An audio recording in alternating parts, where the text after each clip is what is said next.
আজকের গল্প রুমাশ্রী সাহা চৌধুরীর লেখা জবাব। গাঢ় হলুদ জমিতে লাল পাড় কাঞ্জিভরম শাড়িটা খুবই পছন্দের মুনিয়ার। ওর শ্যামলা রঙে হলুদটা মানায় ভালো, বেশ ফর্সা ফর্সা লাগে। একটা সময় এই গায়ের রঙের জন্য কতই না কথা শুনেছে। কালো বলে বাবা মায়েরও বোধহয় একটু চিন্তা ছিল, তাই পাত্রপক্ষ পছন্দ করতেই সাত তাড়াতাড়ি বিয়েটা হয়ে গিয়েছিল। তবে সেখানেও ওই একই কথা শুনেছিল, কৃষ্ণ কালো আর রাধা ফর্সা হয়, এই তো শুনে এসেছি। আর আমাদের বাড়ির ছেলেটা এত ফর্সা হয়েও সেই কালো বউ, এ যে পুরো উল্টো গো। অথচ এক প্লেট মিষ্টি খেয়ে 3 বার পাত্রপক্ষের সামনে বসে ইন্টারভিউ দিয়ে মুনিয়া সিলেক্টেড হয়েছিল। না না, প্রেমের বিয়ে টিয়ে নয়, একদম তুল্যমূল্য যাচাই করে বিয়ে। তবুও কপাল মন্দ হলে যা হয়। মুখটা পরিষ্কার করে ক্রিমের পরত দিয়ে আরেকটু উজ্জ্বল করার চেষ্টা করে। একটা সময় মুখে মাখত স্রেফ একটু বডি পাউডার, ব্যাস সাজ শেষ। সময়ের সাথে সাথে নিজেকে একটু একটু করে ভালো করতে চেয়েছে ও, তা স্বভাবেই হোক বা গায়ের রঙেই হোক। এখন ড্রেসিং টেবিলে সাজানো দিনের রাতের আলাদা ক্রিম, ফাউন্ডেশনের শিশি, আইলাইনার, আরও কত কি। কপালে ছোট লাল টিপ, চোখে একটু আইলাইনার আর ঠোঁটে লিপস্টিক, ব্যাস সাজ শেষ। শাড়িটা গুছিয়ে পরে গলায় নেকলেসটা পরে নেয়। মুনিয়া এখন আর সেই নতুন বউ নয়, বেশ অনেক বছর বিয়ে হয়ে গিয়ে অনেক পরিণত। আর কি, এবার শাশুড়ি হবার পালা। মানে আজ ওর ননদের মেয়ের বিয়ে, তার মানে মাসি শাশুড়ি হয়ে যাবে। সত্যি কোথা দিয়ে যে দিন চলে যায়, মনে হয় এই তো সেদিনের কথা। মেয়েটা তখন কতটুকু। কানের দুলের পর হাতের দিকে নজর যায়। যদিও হাতের গয়না বের করেছে, কিন্তু শাঁখাটা কি খুলে ফেলবে? অদ্ভুত মায়া এই শাঁখা জোড়ার উপর মুনিয়ার। এই নিয়ে ওর 4 জোড়া শাঁখা, ভালো ডিজাইন দেখলেই বানিয়ে ফেলে। অথচ একটা সময় ওর হাত থেকে সোনা পেঁচানো শাঁখা জোড়া খুলে দিয়ে খুব মন খারাপ করেছিল। মুনিয়ার শাশুড়ি নেই। বিয়ের পর শ্বশুরমশাই শাশুড়ির নতুন বাঁধানো শাঁখা জোড়া দিয়ে বলেছিলেন, তোমার তো নেই, তুমি পরো। এটা বানানোই হয়েছিল, ও হাতে দিতে পারেনি।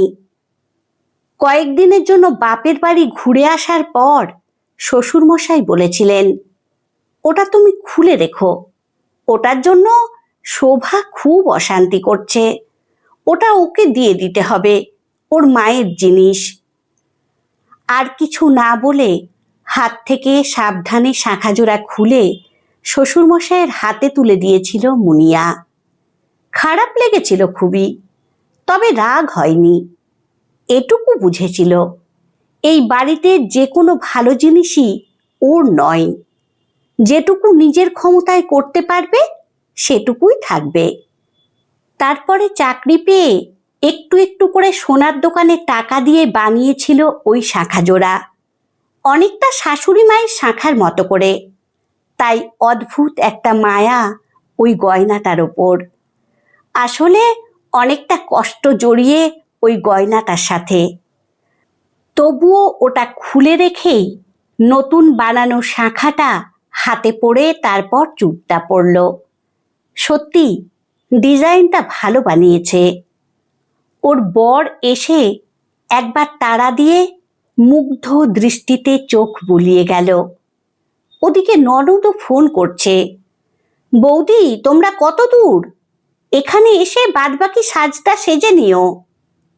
যদিও সকাল থেকে ওখানেই ছিল, তবুও কথার মধ্যে বাঁকা সুরটা ভালোই বুঝল মুনিয়া। আসলে একসময় এত কথা শুনেছে, এখন চামড়াটা কেমন যেন গন্ডারের মতো হয়ে গেছে। গায়েও লাগে না, আর উত্তরও দিতে ইচ্ছে করে না। যতই সাজুক, তবুও আমাদের বাড়ির ছেলেগুলোর কপাল খারাপ, একটা বউ সুন্দর নয়। এমন কথা শুনে শুনে কান পচে গেছে। একদিন মুনিয়া বলেই ফেলেছিল বিয়ের অনেক পরে, পায়ের তলার মাটিটা একটু শক্ত হবার পর। একবার নয়, 3বার দেখে গেছো তোমরা, একদম সামনে থেকে, মুখে চুলে গায়ে হাত বুলিয়ে। তখন ভাবলেই পারতে। সংসার বড় অদ্ভুত জায়গা। মুখ বুজে থাকলে তোমায় ঠেলা মারতে মারতে একদম খাদের ধারে ফেলে দেবে লোক। আবার মুখ খুললেই জোটে দজ্জাল বা ঝগড়ুটে তকমা। অপ্রিয় হতে হয় সবার কাছে। তবুও ওর মা বলেছিল, মাঝে মাঝে একটু ফোঁস করিস। স্বয়ং ঠাকুর রামকৃষ্ণদেবও বলে গেছেন এই কথা। তারপর থেকে একটু গায়ের রঙের বর্ণনাটা যেন ছোট হয়ে গেছে। বিয়ে বাড়িতে ঢুকতেই আওয়াজ ওঠে, বাবা, শাশুড়িকে দেখবো না মেয়েকে দেখবো? ফাটাফাটি সেজেছ বৌদি, শাড়িটাও তো দারুণ, কি দিচ্ছ গো সকাল বিকেল? মুনিয়া হেসে ফেলে মাস্তুতো ননদের কথায়। সত্যি, একটা সময় বড় কষ্টে কাটিয়েছে। সাজগোজ করতেও জানতো না, তেমন সামর্থ্যও ছিল না। বরের একার চাকরি তখন, কতটুকু আর মাইনে। বয়স আর দিনগুলো যেন লাফিয়ে লাফিয়ে চলে। তাই মুনিয়া আজ নিজেকে পুরোটা দেয়, নিজেকে যাতে ভালো লাগবে সেভাবেই সাজে। বিয়ের পর এক সময় অনুষ্ঠান বাড়িতে এক কোণে বসে থাকতো চুপসে কালো হয়ে যাওয়া একটা ভয় পাওয়া সরল মুখ। আজকের মুনিয়া আত্মবিশ্বাসী, স্বাবলম্বী। এখন আর কেউ কথায় কথায় অপমান করতে পারে না।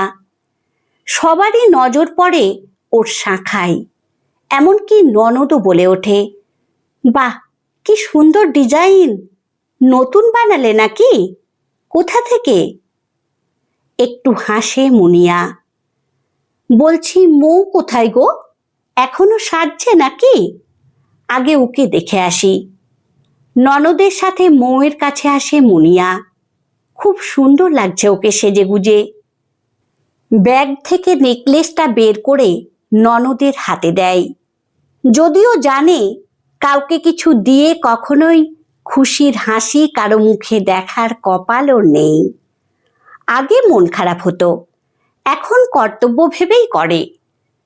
কেমন হয়েছে দেখো তো? আমার খুব পছন্দ হয়েছে ডিজাইনটা। আর এটা জামাইয়ের। একটু আলতো হাসির রেখা ফুটে ওঠে ননদের মুখে। মৌ খুশি হয়। অন্যরাও দেখে জিনিসগুলো। সবার কথার মাঝে মুনিয়া ওর ব্যাগ থেকে একটা সোনালি বটুয়া বের করে ওর ননদ শোভার হাতে দেয়। আশ্চর্য হয়ে শোভা বলে, এটা আবার কি?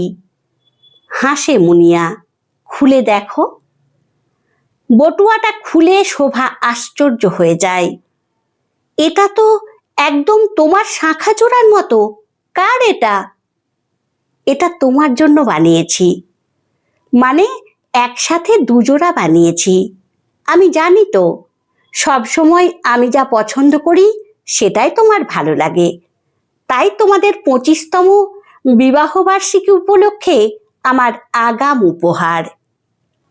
মুনিয়া জানে না শোভার কিছু মনে পড়ল কিনা, তবে আজ গান্ধীগিরি করে মুনিয়ার ভালো লাগলো।